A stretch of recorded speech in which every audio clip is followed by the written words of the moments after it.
Ito nga yung kadugtong ng video na in-upload ko nung isang araw. Kung napanood mo na nga yun at tinapos mo, sana nga ito rin.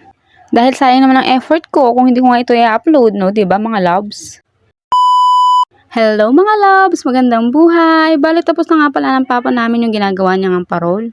Ito nga ang unang beses na gumawa siya ng parol na gamit ang fuzzy wire. Dahil noong nakarang taon nga na gumawa kaming parol, tulong-tulong kami kasama ang Ate Thea. Yung iba nga yung ginamit naming materials doon. Pagkatapos nga makagawa ng parol ng aming papa, agad-agad na ako naligo dahil nga usapan namin ay pupunta nga kami sa bahay nila mother. Gaya nga na nabanggit ko sa unang vlog ay naku, magsusuklay lang talaga ako mga loves pagkatapos nga maligo. Bandang patanghali na nga rin to nung lumakad kami at ang pagkakaalam ko nga parang alas 11 na nga to.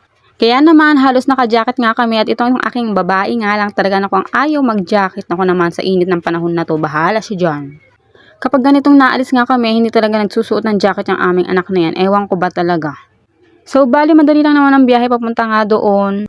Siguro ang aking estimahin mga 5 to 10 minutes lang mga loves ko. Pero okay na rin naman kahit hindi nag-jacket ang aming Ate Thea. Sa lakas ba naman ng hangin na to, no? Hindi mo mararamdaman ang sobrang init. Ayan, fast forward lang, sobrang dali. Nandito na nga kami sa bahay nila mother. Pagkababa nga dyan ni Kulokoy Kyrie, si Yui nga talaga ang unang niyang hinanap. Wala nga doon sa bahay nila mother, kaya naman dumiretso dito sa bahay ng kanyang tita Iping. So ayan, nandito nga si Yui at ang sabi ng kanyang tita na kakatulog lang talaga niyan. Pero hayan, si Kyrie hindi magpapaawat. Syempre, ito naman ang pinunta niya dyan, kaya talagang gigisingin niya yan, ano. Talaga naman aliw na aliw sa kanya ang Ate Thea, o tinan nyo naman. Pati ang kanyang kuya Kyrie nakikipag-agawan nga kay Yui.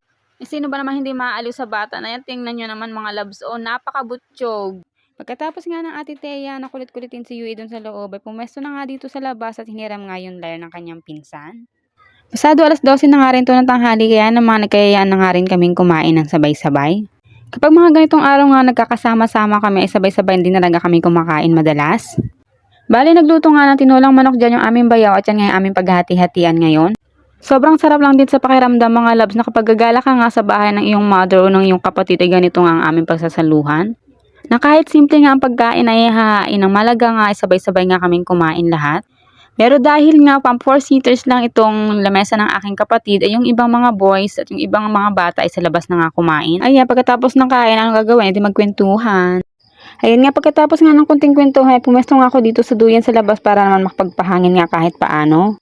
Maya-maya nga lang, sumunod sa akin nga dito si Kyrie sa labas at ayan nga naglalambingan nga kaming dalawa. Di mo kaya yan kahit lagi nag-aaway, super sweet yarn. Tingnan nyo naman, masasabi nyo bang hindi sweet yung anak ko na yan, diba?